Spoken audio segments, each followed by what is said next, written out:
Hello and welcome everyone to today's episode of WeRise with Aaliyah. And I am talking today about a very important question, which is, were the Prophet's wives really the ideal Muslimah? Now, I know it sounds like a really controversial topic, but I suppose it all comes down to what you understand as the ideal Muslimah. And if we are actually going along with the narrative of the ideal Muslimah that we have all been taught for, generations, including in books like this. Got to show you this terrible book that I found the other day in my mum's house, and I kind of remember reading this when I was young. The Pious Woman, right? And just the stuff in here that is so horrifying in the way that women are conditioned, brainwashed, indoctrinated to believe that I'll just read it for you. You can see for yourself. General guidance for the Muslim wife. It is essential that the Muslim woman understands that of all people, be it parents or children, her husband commands her first and highest allegiance. He is the pivot of her salvation in both worlds.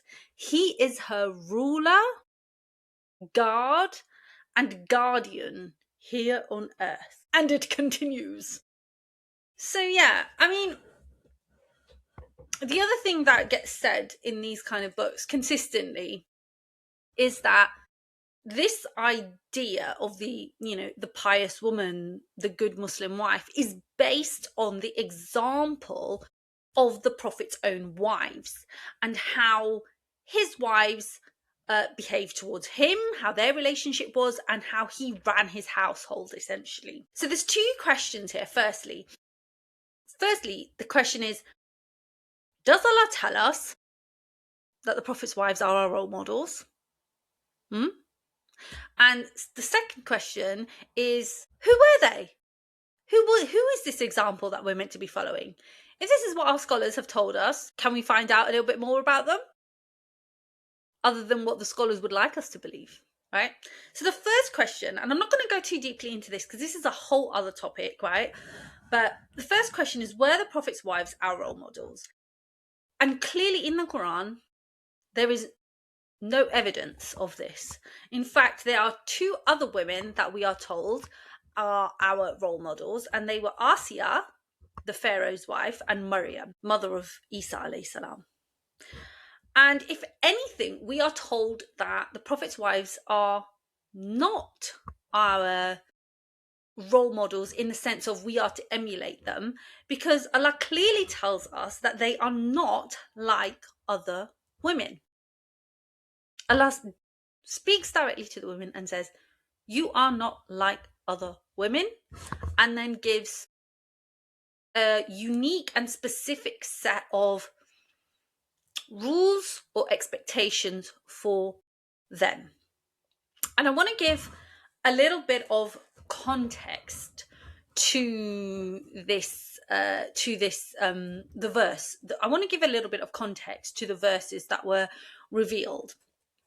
And they are in Surah Al-Ahzab, verses 28, chapter 33. I'm just going to find it. This is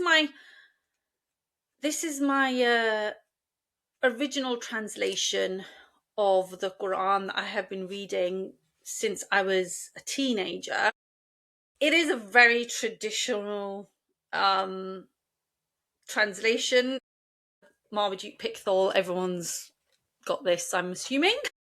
This is the version that we all grew up with. I've got lots of other translations, but this is just the one that I had to hand. So, right. Surah 33, Al-Ahzab, verse 32. O you wives of the Prophet, you are not like any other women.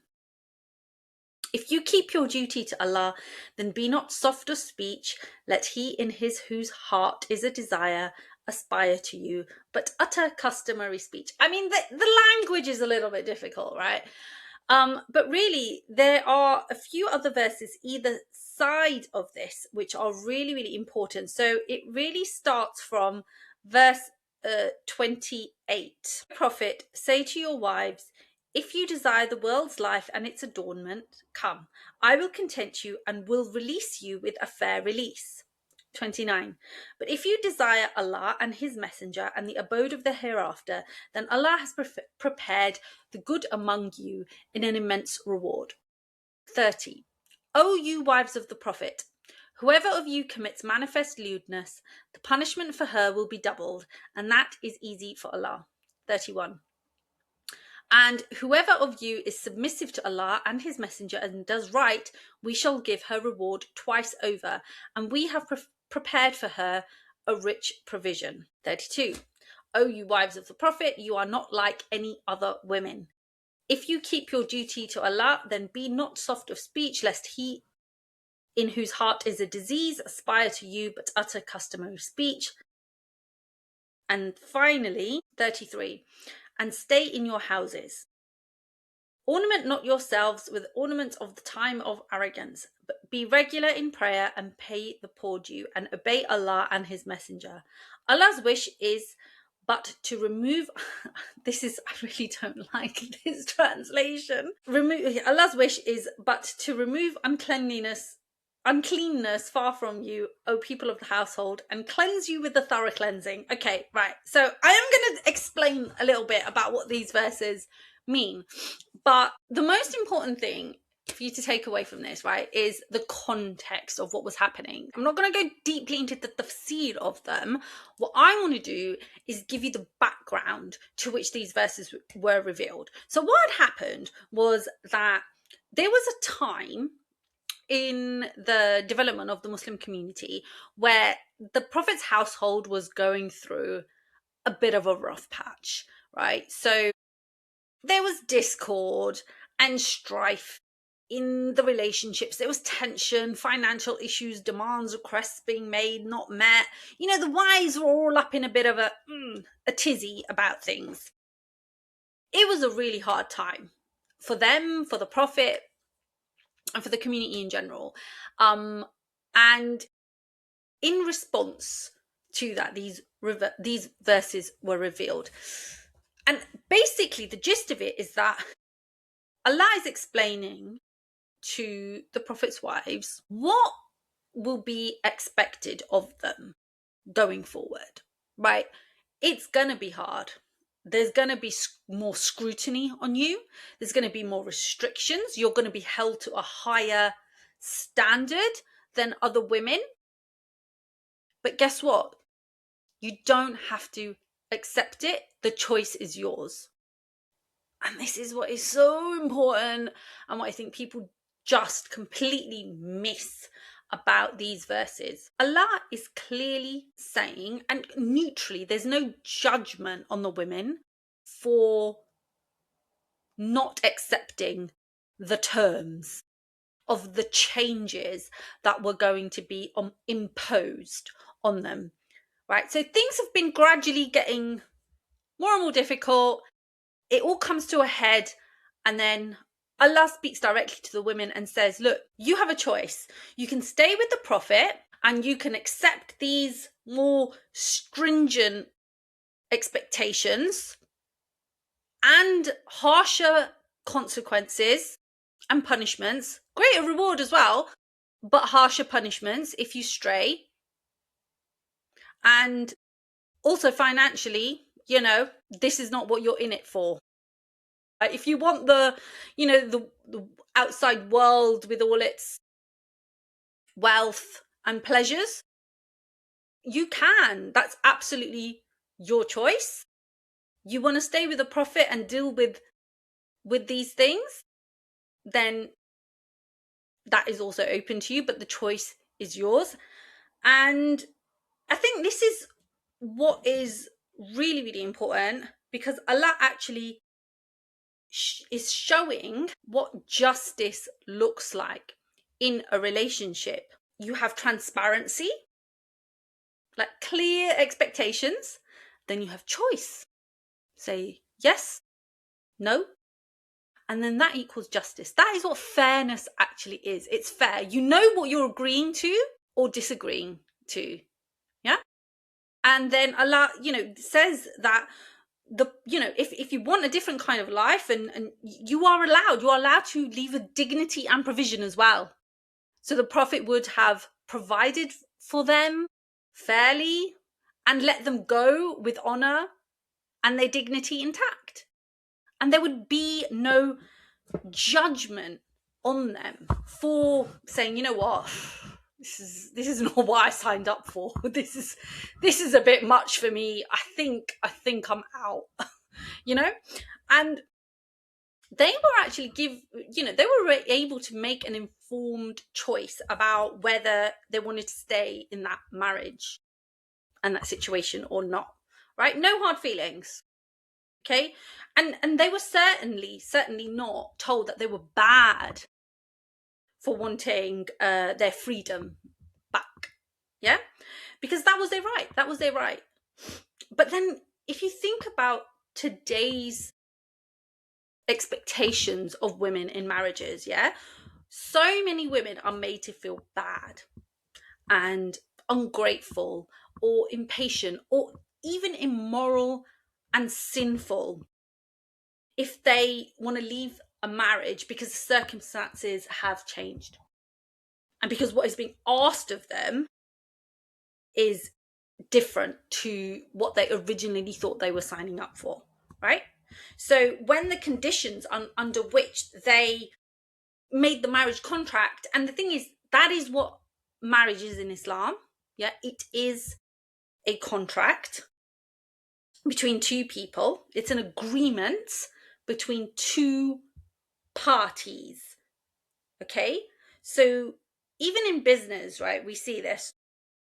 Even in the law, right, you have a contract between two parties where you set out the terms of the agreement. It's clearly written down, and then both sides can say yay or nay, right? And you can negotiate.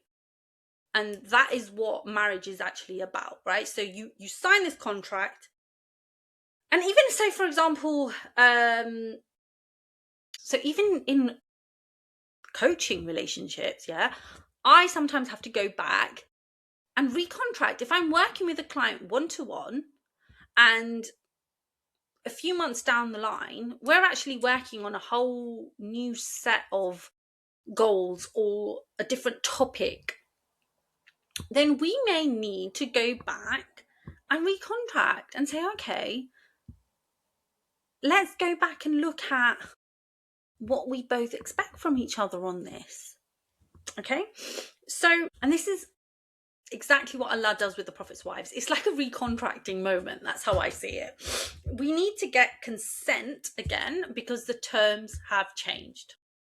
Yeah, so the agreement was on the basis of the original terms.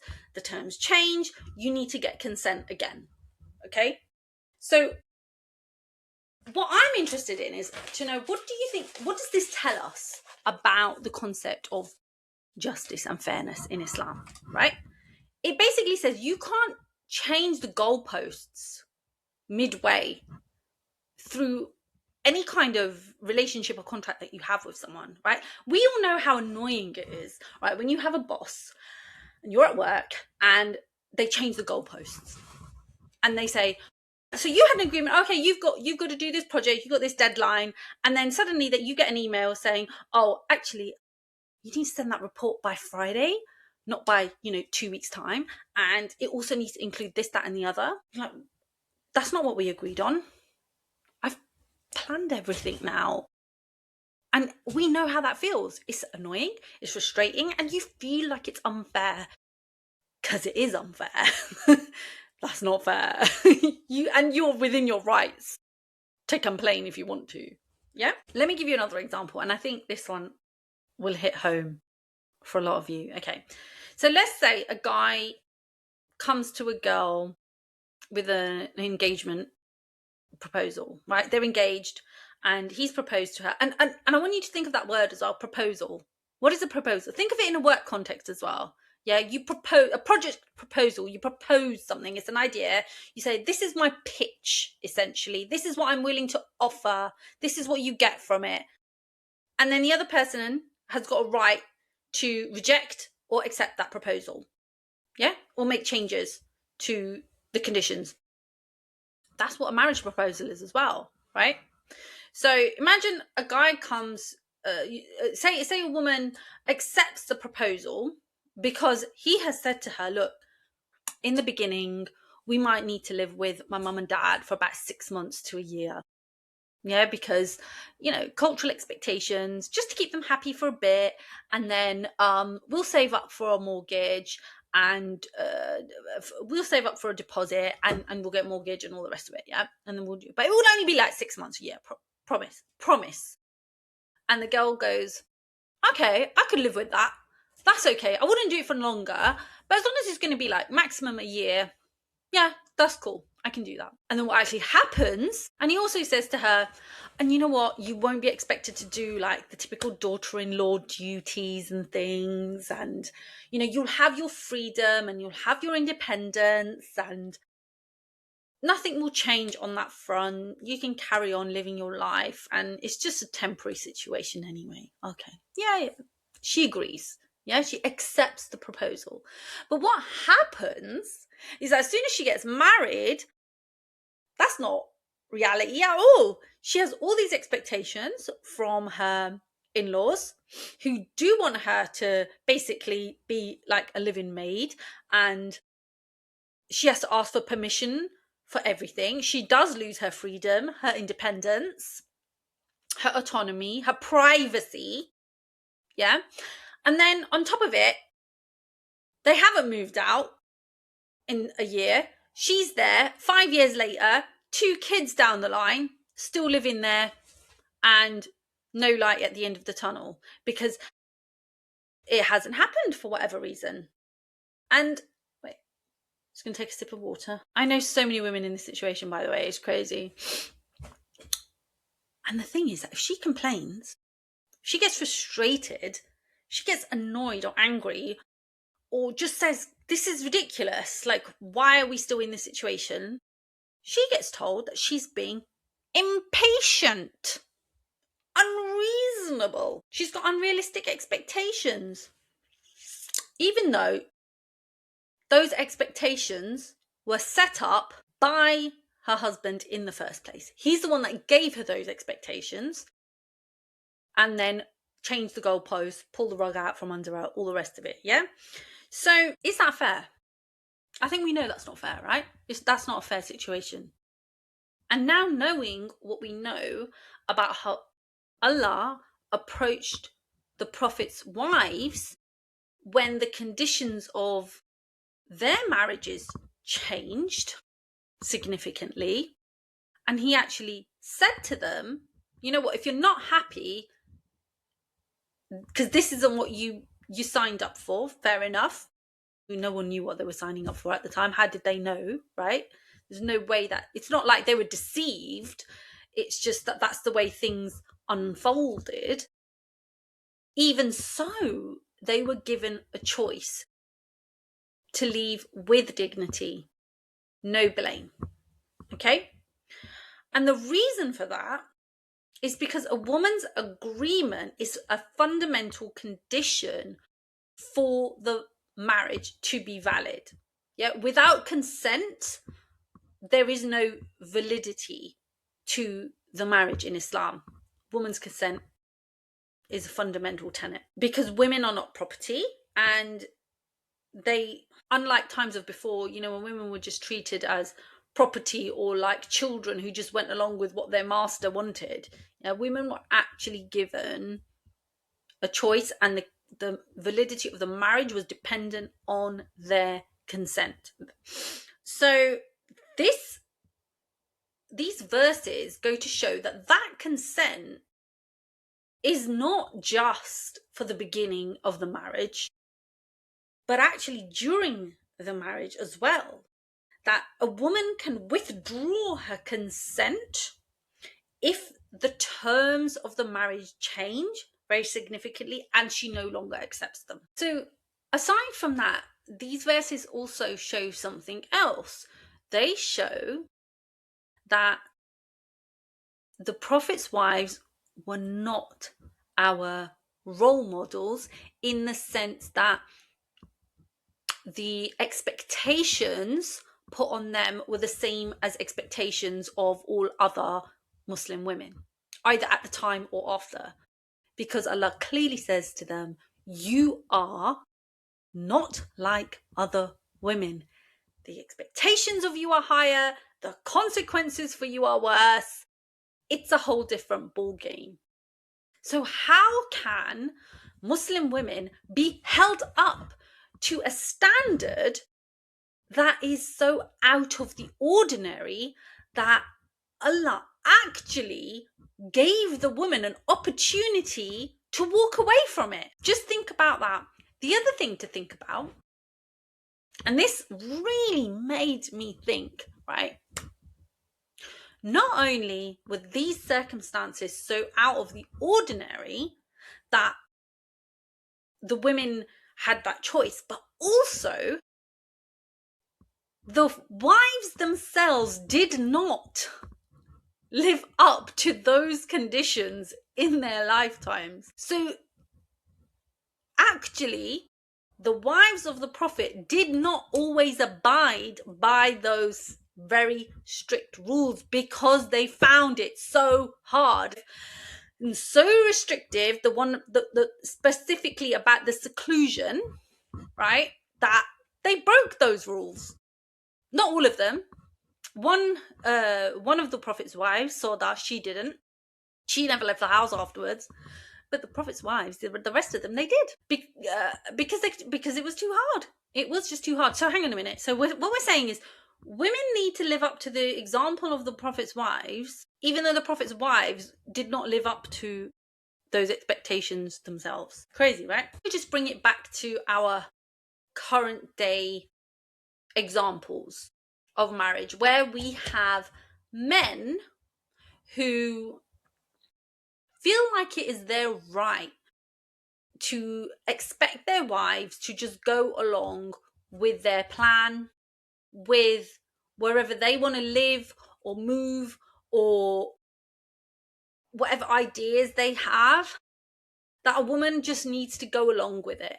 Doesn't matter what impact it's going to have on her life. For example, say a husband. So now I just want to bring it back to how a lot of men these days treat their wives. Yeah. So for example, I've seen this a lot in our community, yeah, where women are just kind of expected to go along with their husband's plans, his decisions, without consultation, without being considered, even when it is them that are really going to be the ones who bear the brunt of that decision. Even if it's going to affect her, say, more than it's going to affect him, she doesn't get a say, right? So, for example, looking after his parents or having them move in with them when they get older, right? So in a lot of cases, that is a really kind and beautiful thing to do, honestly. And, I pray that, Allah gives me the opportunity to look after my parents when they get old and they need looking after. But the reality is that it is women more than men that do that caring work, right? So they're the ones that have to make the sacrifices and make the bigger changes to their lives in order to accommodate caring for older parents. And the thing is that even though we can say that this is a really good thing to do and they will get rewarded and all the rest of it, it can't be imposed. It has to be a choice. You don't get reward for something if you didn't choose it.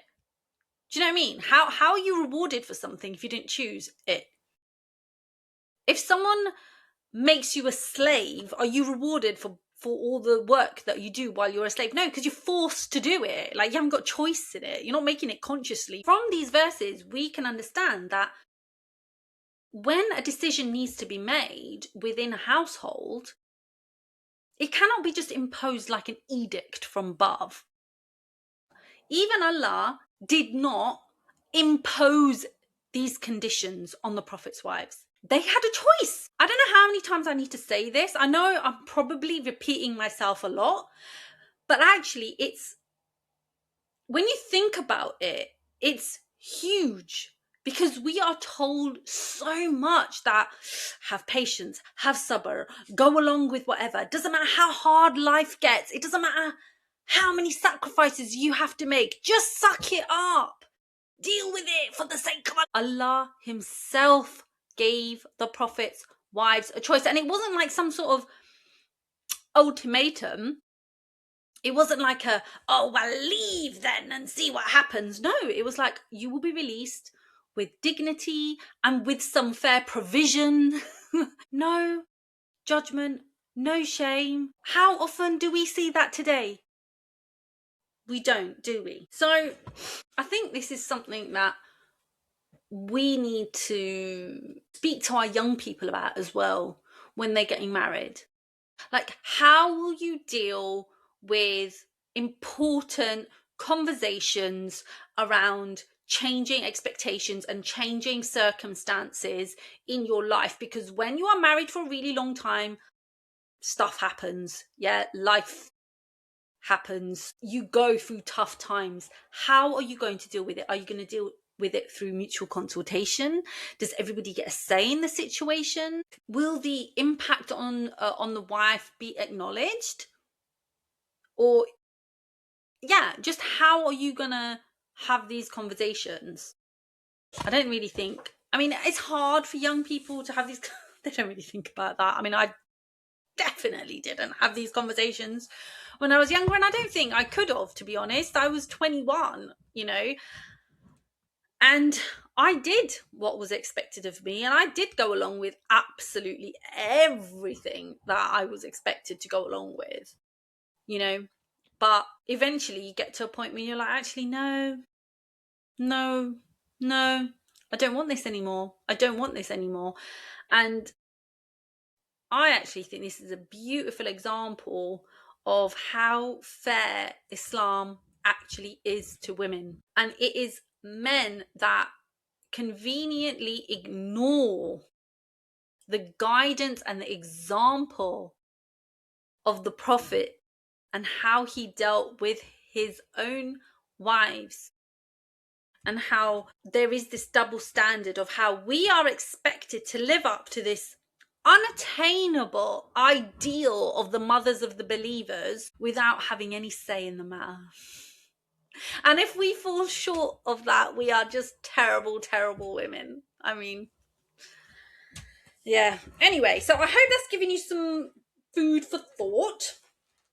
And I don't know, I personally find it very empowering. I don't know about you, but I just find it really comforting to know that God himself acknowledged women's agency and their autonomy and their ability to choose for themselves, and their decision making when it came to what they wanted for their lives came from God. It's not feminism. We're not making it up. You know, all these words like autonomy, agency, choice, freedom, you know, it's there. It's literally, it's in the Quran. I mean, I don't know about you. I find that very liberating, very empowering. And yeah, it makes me feel closer to Allah, to Islam, and to my identity as a Muslim woman who wants to live life on her own terms, because we're encouraged to. So I hope you found that interesting and empowering as I did. And yeah, it's giving you some food for thought. Please let me know what you thought of that, and if you had like any aha moments or any deep insights. Yeah, I'd love to hear in the comments. Please comment, please like, share, all of that. Yeah, sharing is very important, please, because sharing means that other women get to hear these messages which they, I guarantee, don't hear from other places. So, you know, let's get the message out there of women's empowerment in Islam. We don't need to leave our faith in order to feel empowered and to be liberated and to be a feminist, if you want to call yourself one. I mean, I do, but you know. So anyway, if you want to learn more about this, because believe me, this is just scratching the surface. There is so much to go into, and a lot of what where I've been getting a lot of my food for thought is from this amazing book, which is really, really hard to get hold of. It's called Unveiling the Ideal, a new look at early Muslim women. And there's a whole section on the Prophet's wives. But I'm doing a masterclass on the 16th of May, and registration is open for that. I'll put the details in the bio, but basically it's going to be looking specifically at the lives of the Prophet, wives, that rhymes, and what it means for us today. So this was like a little taster of that, I guess. Just one of my tangents that I went off on, but we're going to be doing a real deep dive and methodically looking at all of the Prophet's wives and what they tell us about the ideal Muslim woman, right? And what their examples mean for us today in 2026 as Muslim women, trying to navigate modernity and religion and all the other crap that's going on out there. So we'll do that in a really lovely, safe, confidential, discursive space where you are encouraged to bring your thoughts, your questions, your ideas, all of it, and connect with other Muslim women who are also on this path of reclamation and stepping into their power and their sovereignty through increasing their knowledge and their relationship with themselves and their relationship with God and healing. Right, so please, if you want to connect with me on there, so if you want to sign up for that, please do. It'll be in the description. And yeah, so if you want to come along to that, please do. It's in the description if that's interesting to you. And I just hope that you have a lovely rest of your day, and I will see you in the next one, inshallah. And until then, keep rising.